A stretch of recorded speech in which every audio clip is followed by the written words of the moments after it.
사무엘상 8장 말씀을 보도록 할게요. 사무엘상 8장.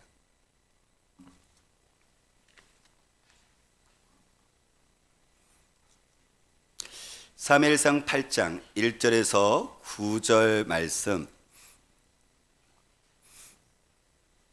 저와 여러분들이 돌아가면서 같이 함께 읽도록 하겠습니다. 8장 1절 제가 먼저 읽습니다.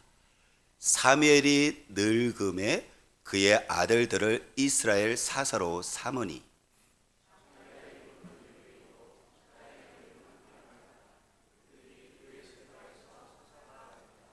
그의 아들들이 자기 아버지의 행위를 따르지 아니하고 이익을 따라 뇌물을 받고 판결을 굽게 하니라.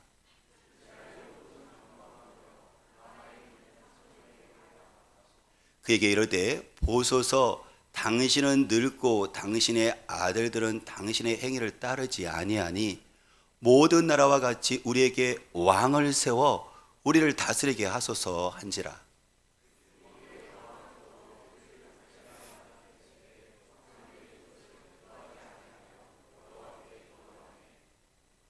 여호와께서 사무엘에게 이르시되 백성이 내게 한 말을 다 들으라. 이는 그들이 너를 버림이 아니요 나를 버려 자기들의 왕이 되지 못하게 함이니라.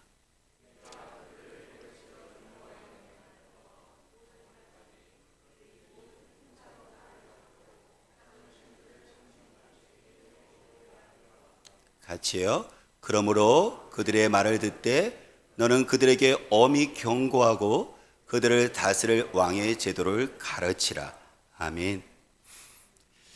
결혼 생활을 한 다음에 우리가 위기가 오게 되어지는데요. 그 위기가 크게 두 번의 위기가 온대요. 물론 자잘하게 오기도 하지만 크게 두 번의 위기가 오는데 그 기간을 대환장기라고 합니다. 환장한다, 창이 뒤집힌다고 얘기하잖아요. 그런 것처럼 결혼 생활할 때 보면 크게 대환장기 두 번 있는데 첫 번째는 결혼하고 나서 4년, 신혼 때 한 4년 정도 지냈을 때 온다고 얘기해요. 왜냐하면 주도권 싸움 하거든요. 남편을 따라야 된다, 여자를 따라야 된다 하면서 이게 서로 다름을 틀림으로 인식해서 다름을 인정할 때까지 이 기간이 필요한 거죠. 개인의 성격도 삶의 스타일도 가정도 가문도 생활의 모든 습관들이 다르잖아요. 이게 맞춰가는 기간 속에서 이 위기를 잘 극복을 해야 되는데요.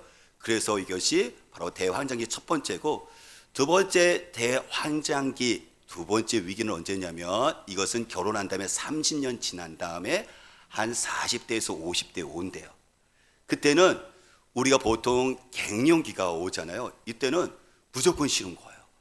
남편이 옆에 오던 무슨 말 하던 상관없어요. 그냥 싫어요. 이때는 그래서 남자들이 움츠릴 때죠, 그죠? 근데 이게 남자들뿐만 아니라 여자가 갱년기 올 뿐만 아니라 자녀들도 사춘기가 같이 와요. 그러니까는 이게 중학교 2학년이면 북한에도 못 쳐들어온다는 시기, 이 아이 감당해도 버거운데 또 아내는 갱년기에 갖고 같이 사춘기를 겪는 거예요. 그러니까 가정 가운데 속에서 위기가 온다라고 얘기를 하는데요. 그럼 목회자의 가정인 저희 가정은 어떨까요? 예, 저희 가정도 위기가 오죠. 최근에 있었습니다. 최근에 있었었는데 아마 저희 집 사람이 긴장을 하겠죠. 네네. 최근에 있었는데요. 저희 집 사람하고 같이 아주 사소원에 있었는데 이게 서로 기분이 상한 거예요. 그래서 저는 결정했습니다. 저희 집 사람이 사갈 때까지 절대 말을 안 하겠다.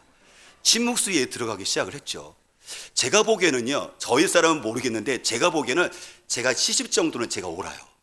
저희 집 사람은 30 정도가 틀렸으니까 옳아요. 그러니까 70대 30 정도니까 빼보세요. 40, 그죠? 넉넉한 인정을 들어도 제가 이겼잖아요, 그죠? 그래서 이거는 내가 40% 정도는 내가 오르니까는 아내가 40% 정도 틀렸으니까 나한테 사과해야 된다고 생각했거든요. 기다렸거든요. 웬걸요? 안 와요. 저도 기다렸죠. 안 와요. 근데 제가 먼저 가서 미안하다고 했어요. 대단한 남자죠, 그죠? 예. 네. 근데 제가 대단한 남자가 아니라, 왜냐면 제 환경이 하나님께 너무 죄송하지만 제가 불리했어요. 왜냐면 저는 매일 나와서 새벽에 나와서 기도하거든요. 매일 성경을 읽을 수밖에 없거든요. 심지어 금식팀에 들어가갖고 금식하면서 또 금식 기도 완료했습니다라고 또 올려야 되거든요. 너무 마음이 불편한 거예요. 이게 말씀을 보려니까는 아내가 생각나고, 기도 성경을 읽으려니까는 또 아내한테 또 생각나고, 아, 절대 안 돼, 안 돼, 안 돼. 흔들어더라도요, 이게 안 되더라고요. 제 마음이 불안하고 이게 무질서해진 거예요. 그래서 제 마음에 근심이 있으니까 이게 제 마음에서 이렇게 질서가 이렇게 깨지기 시작하니까는 제가 아내한테 가서 이야기를 했죠. 아내가 가서 미안하다고. 근데 미안한 이유는 뭐냐면 한 30 정도 제가 잘못했으니까 30 정도를 가지고 미안하다고 얘기를 했어요. 저희 사는 모를 거예요. 제가 전적으로 다 미안하다고 생각할 거예요. 그렇지는 않거든요.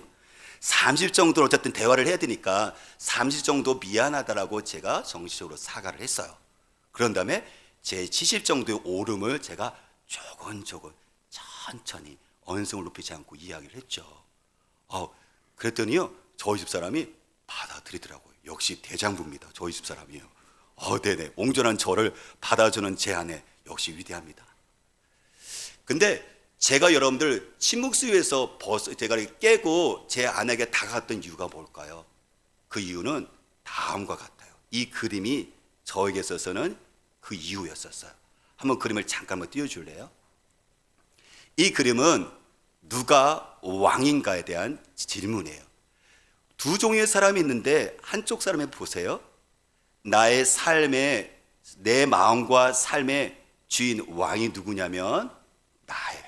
내가 앉아있죠. 예수 그리스도는 내 삶의 밖에 있어요. 그렇죠? 내가 원하는 대로, 내가 생각하는 대로 나의 삶을 다스려 나가는 거죠. 그랬더니 이렇게, 그렇죠, 삶의 무질서하고 혼란 속에 있는 걸 보게 되죠. 근데 또 반대쪽 그림은 예수 그리스도가 나의 삶의 주인공 왕이신 거죠. 그분이 말씀으로 나를 다스리는 거죠. 그랬더니 어떻게 하죠? 이렇게 조화롭고 평화로운 삶이 이루어지는 것들을 보게 되죠. 이것이 저의 삶의 변화예요. 제가 변했던 이유는 뭐냐면, 제가 자존심을 내려놨었던 이유가 뭐냐면, 제가 먼저 다갔던 이유가 뭐냐면, 이건 옳고 그른 부분이 아니었었어요. 바로 누구죠? 제가 제 삶의 주인 됐을 때는 내가 절대 안 갈 거야. 당신은 70, 내가 70 옳고 당신이 30이니까 당신은 나한테 와! 라는 것이 저의 삶의 왕으로서 다스리는 저의 마음이었다면, 아니야, 그거와 상관없이 아내에게 있어서 내가 미안한 마음도 있고 고마운 마음도 있으니까 먼저 다가가서 아내에게 이야기하겠던 거, 나중에 보니까요, 제가 아내에게 미안함과 고마움을 동시에 갖고 있더라고요. 왜요?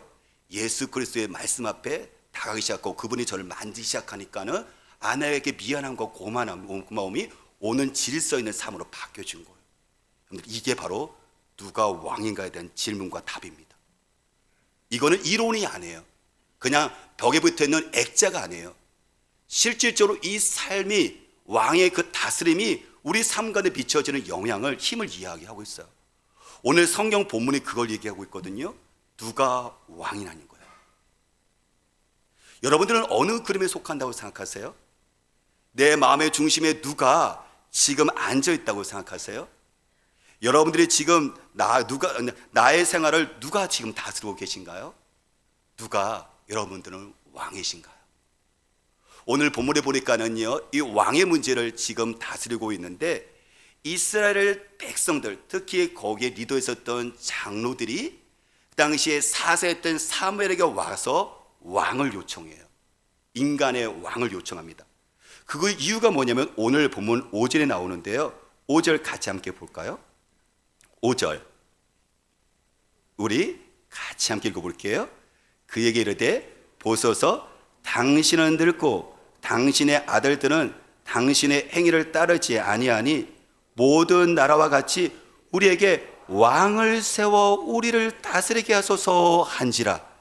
이스라엘 장로들이 사무엘에 와서 우리에게 보여지는 왕을 세워 주십시오 했던 이유가 뭐냐면, 앞에 보니까 그들에게는 합당했어요. 두 가지죠.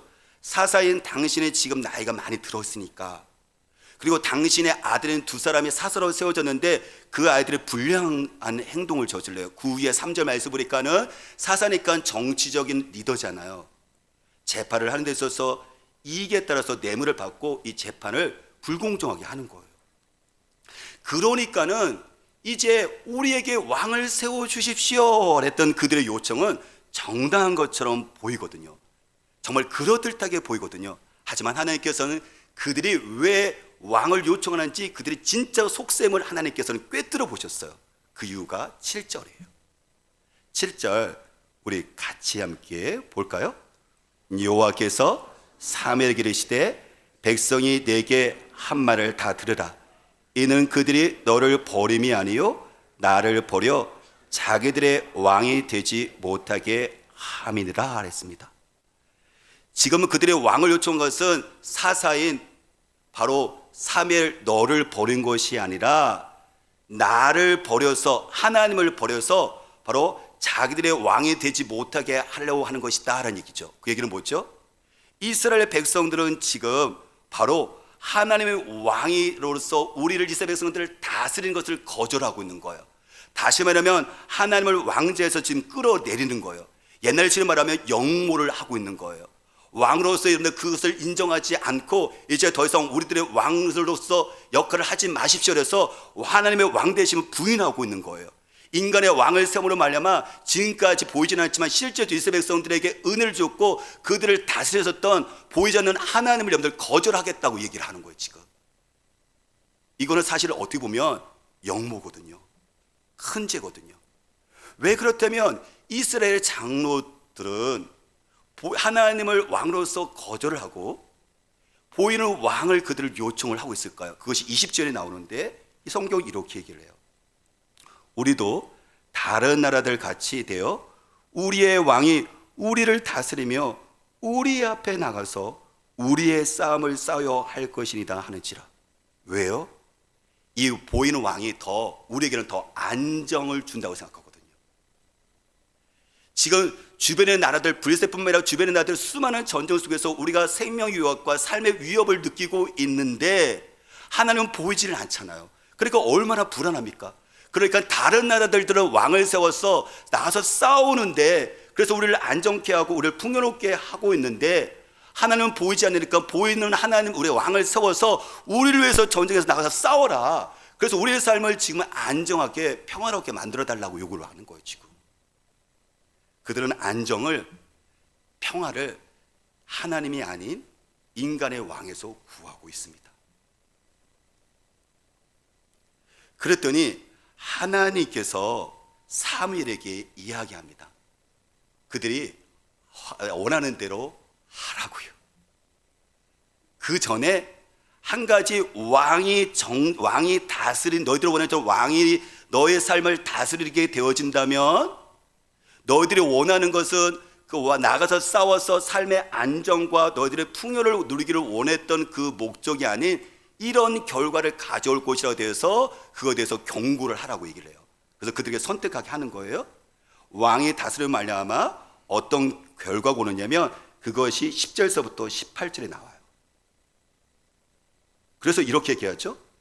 9절 보면 그러므로 그들이 말을 듣되 왕을 달라고 하느냐? 너는 그들에게 엄히 경고하고 그들이 원하는 그 왕이, 너희들의 왕이 왕정 정치의 그 제도가 어떠한지, 어떤 결과를 갖고 오는지 네가 이야기해줘라 라고 이야기를 하죠. 근데 거기를 보니까는 왕이 다스리게 되어진다면 세 가지의 그 결과가, 부정적인 결과가 오는데 그 첫 번째는 아들들이에요. 그들들이 아들들이 어떻게 될까요? 당연히 왕을 위해서요 이제 군대가 모집되죠. 군대에 들어가죠. 왕을 호위해야 되죠. 뿐만 아니라 어떻게 하죠? 그 아들들이 군대 갈 뿐만 아니라 이제 그들이 먹어야 될 식량, 군량비가 있을 거 아니에요? 그들을 위해서, 왕을 위해서, 군량비를 위해서 그들이 농사를 지어야 돼요. 거기만 그칩니까? 싸워서 무기를 만들어야 되죠. 그러니까 어떻게 하죠? 이 무기를 만들어서 아들들이 차출되어서 왕을 위해서 무기를 만들어요. 딸들은 가만히 있을까요? 아니죠. 딸들은 이제 왕실을 위해서 궁녀로 착출돼 가서 주방에서 일을 하죠. 더 나아가서는 그 왕실의 사치품을 위해서 그들이 또 궁궐에 차출되어서 가게 되어진다고 이야기합니다. 아들, 딸만 그런가요? 부모도 백성들도요 이제 세금을 내야 되잖아요. 왕이 있고 신하들이 있으니까 노봉을 뭘로 줍니까? 백성들에게 세금을 가져와야 될 거 아니에요. 왕이 세워졌으니까, 신하가 이 조직이 있으니까. 그래서 어떻게 되어지냐면 모든 좋은 땅에서 나오는 그 모든 좋은 것들을 왕과 왕실을 위해서 바치고 신하들을 위해서 바쳐요. 그들이 갖고 있었던 종과 그리고 나귀, 가축들도요 왕이 원한다면 언제든지 가져갈 수가 있게 되어진다. 그래도 너희가 왕을 원하냐라고 얘기하는 거죠. 왕정 제치가 이루어진다면 그들은 이것을 통해서 안정하고 삶의 위협 속에서 그들은 보호받을 거라고 생각했었는데, 이런 결과를 얻은 것이 아니라 결국은 너희들이 어떤 결과를 얻게 되냐면, 이것이 17절의 결과가 나오는데 17절 같이 함께 볼까요? 너의 양떼의 10분의 1을 거두어 가리니 뭐라고요? 너희가 그의 종이 되리라. 너희가 아들과 딸과 너 자신이 뭐라고요? 왕의 종이 되어버려요. 그들이 지금 보이지 않는 하나님께 지금까지 은혜를 받아서 동등하게 평등하게 그들의 삶을 누렸잖아요. 이제 인간 사회 속에서 이제 계급이 이루어지는 거예요. 이제 왕을 통해서 삶의 위협을, 전쟁 위협에서 보호받으려고 그들이 했던 목적이 아니라, 그들이 원했던 목적이 아니라 바뀌어져 보게 되어지는데, 왜냐하면 사람들은 자기 이익을 추구하거든요. 그러니까 그 왕이 어떻게 되어지냐면 왕의 종이 되어지는 이 결과가 주어지는데, 그러면 어떻게 할 것이냐라고 사무엘을 통해서 이스라엘 백성들에게 이야기했을 때, 이스라엘 백성들은 여전히 그래도 우리는 다른 나라와 같이 왕을 원합니다라고 요청을 했을 때, 하나님께서는 사무엘에게 그렇게 하라라고 이야기합니다. 우리도 이런 유혹이 있죠. 우리도 이런 유혹이 있죠. 인간의 내가 왕이 되려는 유혹을 우리는 충분히 매일 갖고 있어요. 내가 가정의 왕이로서, 내가 부모니까, 주인이니까, 물론 부모로서의 역할을, 자녀를 돌보는 역할이 있죠. 그런데 그 부모로서의 그 역할 속에서 어떤 유혹을 받냐면, 하나님이 우리 가정의 분명히 주인이시고 아버지시고 왕이심에도 불구하고 내가 부모라는 그 이유, 물론 그것은 아주 중요한 이고 책임감 있는 이유 그거겠지만은, 우리들 삶 가운데 속에서 다른 부모와 같이, 그렇죠? 하나님을 왕으로 모시고 드리는 것이 아니라 내가 왕이 되어서 자녀들을 다스리고 자녀들이 내 뜻대로 하게 되어지면 어떡하죠? 자녀들에게 안정과 풍요와 삶 가운데 이길 수 있다라고 우리는 착각을 하면서 살고 있다는 거예요. 이스라엘 백성들의 착각은 뭐죠? 왕이 없기 때문에 그들이 전쟁 위협을 당하는 것이 아니라, 실제로 그들이었죠. 왕이신 하나님을 섬기지 않고 인간 왕을 섬기는 여러분들, 이것 때문에 삶의 위협을 당하고 있는 거잖아요. 우리도 여러분들 그 생각을 한다는 거예요. 우리가 예수 그리스도를 믿지만 우리 가정에서 자녀들과 속에서 우리는 최선을 다하거든요. 부모로서 그 역할을 단단히 감당하고 있거든요. 근데 문제는 뭐냐면, 가정에서 왕이신 하나님의 다스림을 우리가 받지를 않는다는 거예요. 왕이신 하나님의 다스림을 받는다는 얘기는 무슨 말을 한 거냐면, 하나님의 말씀을 가지고 부모가 살아내며 자녀들에게 이걸 양육하려고 애를 써야 되는데, 사실 우리는 교회를 떠나는 그 순간에 내가 왕이 되어서 내 뜻대로, 내 계획대로, 내 생각대로 자녀들의 모든 것들을 다 양육하거든요. 그러면 우리들 자녀들이 안정고 세상과 이길 수 있다라고 우리는 분명하게 확신을 갖고거든요. 하나님 없이도 말입니다. 여러분들 또한 직장에서 우리도 이런 유혹받죠. 직장에서 내가 대표니까, 직장에서 또한 내 뜻대로, 내 노력대로 해결되어지면 이런 결과들을 얻을 거라고 나는 거기서 삶의 안정을 가지려고 애를 써요. 그래서 우리는 어떻게 하죠? 직장 생활 속에서 하나님과 전혀 상관없이, 말씀을 따라가진 것과 전혀 상관없이 우리는 어떻게 하죠? 최선을 다하죠. 아니, 최선을 다하는 건 좋은 거죠. 근데 그 결과의 그 열매는 여러분들 어떻게 하죠? 그것도 내가 가져야 되는 것이죠. 저는 목회자로서 저도 유혹을 받거든요. 저는 교회에 주인이 되고 싶어요. 교회의 왕은 누구, 주인은 누구죠? 하나님이거든요. 하나님의 교회거든요. 교회의 머리는 하나님이거든요. 근데 제가 의식하지 않는다면, 저는 담임 목사니까, 그리고 저 지금 자립 목사니까 생활 속에서 언제든지 제 인간처럼 어떻게 하죠? 내 마음대로 내 뜻을 펼쳐서 나의 이름이 높여지고 나의 왕국을 견고하게 만들고 싶은 이 유혹이 매일 있어요. 매일 있어요. 마태복음 6장 말씀 보면 성경 우리에게 얘기를 하거든요. 너희 하늘에 계신 우리 아버지여, 하나님의 이름이 거룩히 여김을 받으시오며 나라가 임하시며 뜻이 하늘에서 같이 땅에서 이루어진다는 것처럼, 하나님은 우리를 통해서 하나님의 나라가, 하나님의 뜻을 이루고 아버지의 이름이 높여지기를 원하는데, 저는 어떻게 생각하냐면 나의 뜻을 펼쳐서 나의 이름이, 유저물이라는 이 석자의 이름이 높여지고 나의 왕국을 견고하고 싶은 이 욕구가 매일 있다는 거니까요. 여러분에게 없겠습니까? 내 사역을 통해서, 내가 장로로서, 권사로서, 내가 이 직분을 통해서 어느덧 어떡하죠? 하나님이 나에 주신 사랑과 이런 은혜들과 상관없이 어느 때는 이것이 무뎌져서 내가 이 직분을 통해서, 내 이 사역을 통해서 나의 이름이 높여지고 그 왕자를 내가 탐내는 여러분들, 이 욕망이 목회자인 저만 있습니까? 우리들에게도 분명히 있거든요. 그렇기 때문에 오늘 성경은 이야기하는 거예요. 우리에게 누가 왕인가? 너의 가정의 왕은 누군가? 교회의 주인은 누군가?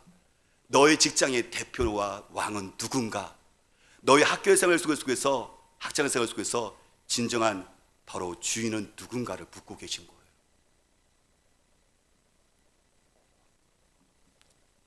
이 왕에 대한 물음은 우리 삶 가운데 아까 얘기했던 것처럼 절대적인 영향이 미쳐요. 이건 이론 얘기하는 게 아니에요. 이게 왕은 힘이 있잖아요. 우리 삶을 변화시키잖아요. 성경 한번 우리 찾아봤으면 좋겠는데요. 갈라디아서 한번 6장을 한번 찾아볼까요? 갈라디아서 5장 말씀을 한번 찾아보세요. 갈라디아서 5장 16절. 신약성경 308페이지에 있습니다. 신약성경 308페이지에 갈라디아서 5장 16절 말씀. 내가 왕이 되어서 나의 삶을 다스리는 삶의 결과와 하나님의 왕이 되어서 나의 삶을 다스리는 삶의 결과가 이렇게 차이가 나요. 5장 16절 우리 같이 함께 읽어보겠습니다. 내가 이르노니 너희는 성령을 따라 행하라. 그래야면 육체의 욕심을 이루지 아니하리라. 여기 보니까요 두 종류가 나오네요. 성령을 따라 사는 사람과 육체의 욕심을 따라 사는 사람이 있어요. 그렇죠? 성령을 따라 산다는 건 뭐냐면 성령을 따라가는 거니까는 성령님이 주인이고 내가 종인 거예요. 근데 육체의 욕심을 따르는 것은 뭐냐면 육체의 욕심은 나잖아요. 그렇죠? 내가 주인 돼서 왕이 되어서 어떻게 하죠? 내가 삶을 살아가는 거죠. 하나님이 주인이 아닌 거죠. 그래서 우리 두 가지를 보니까는 성령을 따라서, 다시 말하면 하나님이 주인 되고 왕이 되어서 내가 따라가는 삶과 내가 주인에서 육체의 욕심대로 내 얘기에 따라 살아가는 그 삶의 결과가 그 뒤에 나오는데요. 그 뒤에 보면 이렇게 나와 있어요. 19절에서 21절 말씀 보면 내가 왕이 되어서 내 욕심에 따라서 살아가는 삶의 영향은 이렇습니다. 19, 20절 읽어볼까요? 육체의 일은 분명한데 그 결과가 반드시 나오는데 뭐라고요? 음행과 더러운 것과 호색과 우상숭배와 주술과 원수 맺는 것과 분쟁과 시기와 분냄과 당지는 것과 분열함과 이단과 투기와 술취함과 방탕함과 또 그와 같은 것들이라 라고 있습니다. 내가 내 삶의 주인으로서 내가 살아갔을 때 오는 결과들, 이게 나만 그런가요? 뿐만 아니라 이 주위에 있는 가정과 주위에 있는 삶의 영향을 같이 미치는 거예요. 그 나라가, 왕국이 세워지고 있는 거죠. 그런데 성령의 다스림, 다시 말하면 하나님의 왕이 돼서 나의 삶을 다스려 간다면 하나님 나라가 임하는데, 하나님 나라는 어떤 것이 미쳐지는가요? 그것이 23절에서 22절, 23절 나와 있어요. 우리 읽어볼게요. 22, 23절. 오직 성령의 열매 확실히 나타나죠. 결과가요. 사랑과 희락과 화평과 오래 참음과 자비와 양성과 충성과 온유와 절제니, 이거는 하나님의 성품인 거예요. 신의 성품인 거예요. 여러분들 이거는 신의 성품인데, 이거는 하나님을 왕으로 섬기고 따라가는 사람에게 주어주시는 하나님의 전적인 은혜고 선물인 거예요. 하나님을 만나서 하나님을 주인으로 모시고 있는 사람들에게 이 삶을 통해서 가정 가운데 하나님 나라가 이루어지고 있는 늘 축복인 거예요, 이게. 근데 내가 왕이 되어서 우리 가정과 나의 삶을 다지려면 하나님 없이 내가 왕이 되어지니까 그 결과가 뭐냐면 아까 말한 것처럼 이런 어둠의 여러분들 그 왕국이 내가 원하진 않지만 우리 자녀들과 우리 삶 가운데 이루어지고 있는 거라는 거죠.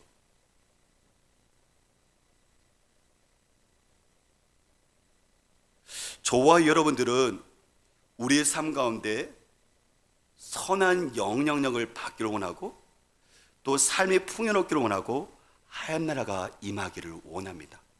그런데 우리에게는 이겨야 될 유혹이 있어요. 그게 뭐냐면 이스라엘 장로와 백성처럼 우리에게 왕을 주십시오. 이 왕이 우리를 위해서 싸울 것이고 안정과 풍요와 평화를 줄 것입니다는 이 유혹을 이기셔야 돼요. 어떻게 해요? 다른 나라 사람들과 같이 이스라엘 백성들만 하나님을 왕으로 모시는 거예요. 다른 나라 다 보니까 주변에 있는 사람들이 세상 보니까는 센 사람들이 다 이렇게 사는 거예요. 그러니까 이게 옳은 것처럼 보이는 거죠. 우리는 소수니까. 마찬가지로 하나님을 왕으로 모시고 사는 것이 다른 사람들, 주변의 친구들과 주변의 학생들과 주변의 친구들이나 주변의 사람들 가정들 보니까는 이게 우리가 이상한 것처럼 보이는 거예요. 그래서 내가 내 삶의 왕이 되어서 사는 것이 당연한 것처럼 보이는 거예요. 이게 성경은 그렇게 얘기하고 있지만 세상에 있는 사람들이 예수 그리스도를 왕으로 이 말씀대로 통치받으면서 살아가는 사람이 드무니까 이렇게 어찌가도 나도 내가 왕이 되어서 왕으로 세움받아서 사는 것이 당연하기 때문에 교회가 있지만은 이것을 받아들이지 않기 때문에 이 유혹을 반드시 이겨야 된다는 얘기를 얘기하고 있는 거예요. 지금 어떻게 우리는 이 유혹을 이길 수 있을까요? 그거는 뭐냐면 성경과 그리고 기도와 예배를 통해서요. 아까 제가 서론보로 얘기를 했죠, 그렇죠? 저도 목회자지만 이제 끊임없이 저희 가정에 제가 주도권 잡고 싶어요. 교회에서 제가 어떻게 하죠? 예수 그리스도가 주인이시지만 저도 제 자신은 어떻게 하죠? 이것을 권리를 여러분들 주장하고 싶거든요. 근데 내려놓을 수밖에 없는 이유가 뭐냐면 나의 욕망을 꺾게 만든 것이 무엇이냐면 환경 속에 접하니까. 어떤 환경요? 하나님과 만나는 환경 속에 접하니까. 그 성경이라는 그 말씀이 속속하게 나의 중심을 꿰뚫어 보니까, 기도를 통해서 하나님의 말씀과 만지심이 나에게 느껴지니까, 예배를 통해서 이 시간은 나를 사랑하시는 그 하나님이 멀리 있는 것 같은데 가까이서 나를 얼마나 사랑하시는지 그게 느껴지니까, 이게 어떡하죠? 내가 왕으로서 살아보니까 가정이 힘들어요. 내가 왕으로서 살아보니까 교회가 힘들어요. 왕으로서 살아보니까 친구나 주변 사람들이 힘들어요.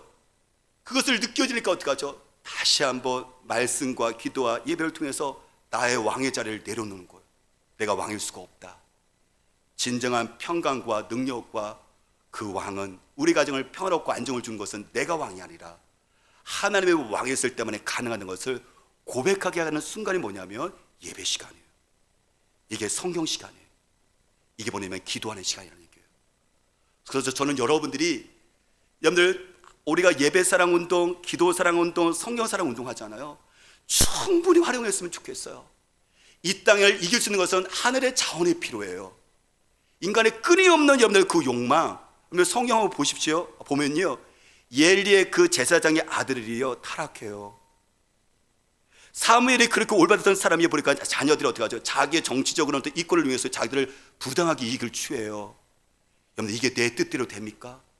부모가 왕이 돼서 자식들도 마음을 마음대로 할 수 있어요? 못해요. 우리의 한계가 있다는 거예요. 자녀들의 삶도 우리들의 인생길도 최선을 다하지만, 정말 최선을 다하면 게으르지 않고 최선을 다하지만 순간순간마다 내가 피조물일 수밖에 없는 그 창조주 앞에 나와서, 그리고 또 자녀들의 아버지 앞에 나와서, 그리고 그리스도의 종인 우리가 왕이신 아버지 앞에 나와서 경배하며 그분께 도움과 은혜를 구했을 때 하나님의 다스림 가운데 들어갔을 때 평강이 많은 거예요. 저는 성령과 기도와 예배를 통해서 우리 주님께서 오늘도 말씀하기 묻습니다. 누가 왕인가? 내 삶에서, 내 직장 생활 속에서, 여러분들이 또한 교회 생활 속에서 누가 왕이십니까? 난가요? 하나님이신가요? 그렇다면 우리는 그 결과를 보게 될 것입니다. 내가 왕이면 그 결과를 내가 얻을 거예요. 그만큼 말이죠. 하지만 예수 그리스도가 왕이시면 비교할 수 없는 그 결과를 우리는 얻게 될 것입니다. 예수 그리스도, 그분은 나의 왕이십니다. 우리 자녀의 왕이십니다. 교회의 왕이시고 이 나라의 이 민족의 역사의 왕이십니다. 우리 같이 함께 찬양 드리고요, 같이 기도하겠습니다.